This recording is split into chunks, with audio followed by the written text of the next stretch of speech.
Hey, good morning guys. We're back again Sunday morning here. Start of a new week.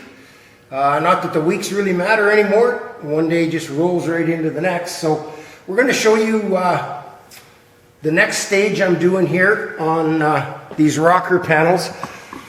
What I didn't show you yesterday was I made a piece to replace this rusted out piece that was in here. I pounded out a pretty bad dent that was in here. I still have to finesse it a bit with the body dolly and a hammer. The next thing I have to do is I have to break this edge on the step that I put in. And what I've done is I've put a piece of extruded aluminum. It's got a nice sharp corner. I cut a couple of strips of 1/4 inch birch plywood so that I can clamp to the top side without putting a clamp right on top of my bead that I rolled into the step there. So I have this clamped down good and tight. I'm now going to start whacking away on this and see if I can break this edge in there. And that'll give the step a whole bunch of strength. And then when I put the rocker on, it'll come up and I'll put it just a little bit shy of the top edge of this, and that'll give me a spot to weld that I can round over without fear of grinding through.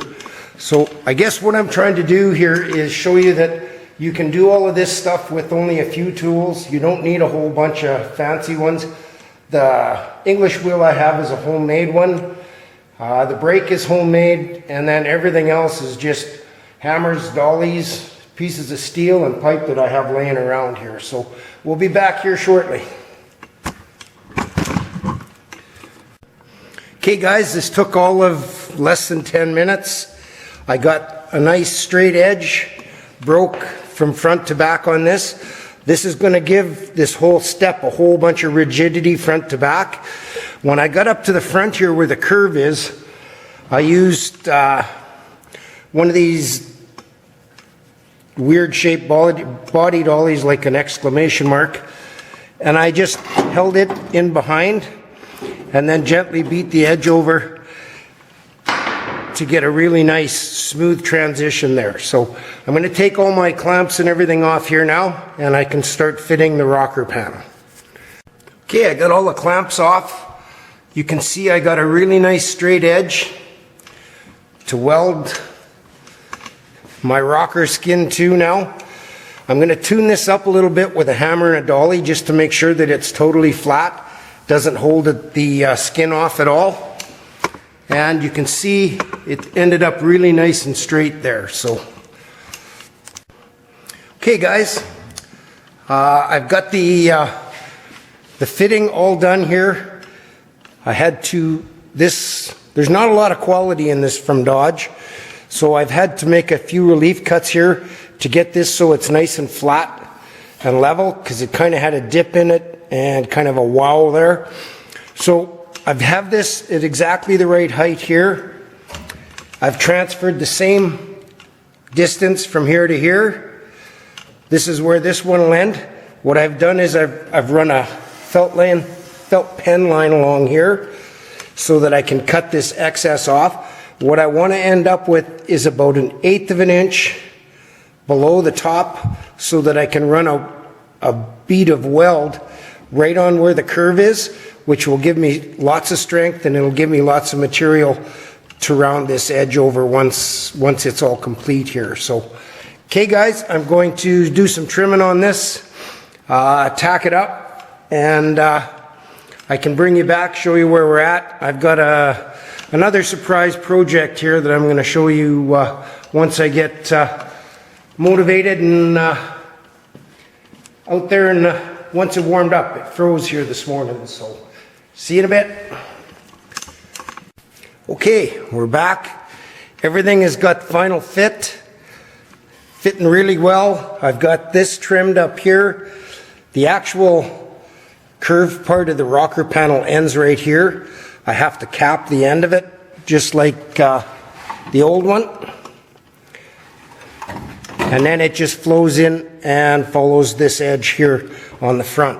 So next thing I have to do here is I just have to make sure that the top edge of the actual step is completely flat. make sure everything's tight here, and start tacking it all together. Okay, good morning everyone, back again. So I've just been working on a few smaller pieces that had to be built to tie in this rocker panel into the front corner here. So what I've done is there's a lower piece that had some pretty fancy bending and twisting had to go on. I got it tied into the edge here, waiting to be spot welded. I ran out of MIG gas and we lost our local distributor for the company I deal with. Closest one now is 4 hours away, so fighting trying to get some gas to weld. So on the original rocker, they had this really tight bend at the end of the curve. That's this piece right here, and I was trying to figure out how to transition that. So what I've done is I made a pattern, took a little piece of steel, I rolled the edge over, and it is going to weld in right there. If I can make my fingers work. Anyhow, it's going to weld in. See if I can drop it again. Just like that to fill in the end, transition it nice, and it'll be good. So once I get some gas, I can get this side all welded up and completed, and then it'll be, I can move on to the other side. So just curiosity's sake, this is the pile of rusty bits that came out of one corner and the rocker panel. All of it is complete trash. So I'm just going to take you outside now. And I mentioned a little bit earlier in the video about something I brought home. Sometimes I really wonder if I have any brains at all, but I'll take you back and show you this project I brought home. Just got the sun coming up here, the prairies. Got a real nice Indian summer going here in the fall. So anyhow, this is what I brought home. I don't know if it's even a project I want to attempt. It's in pretty bad shape. It's a 1932 5-window Chevy Coupe.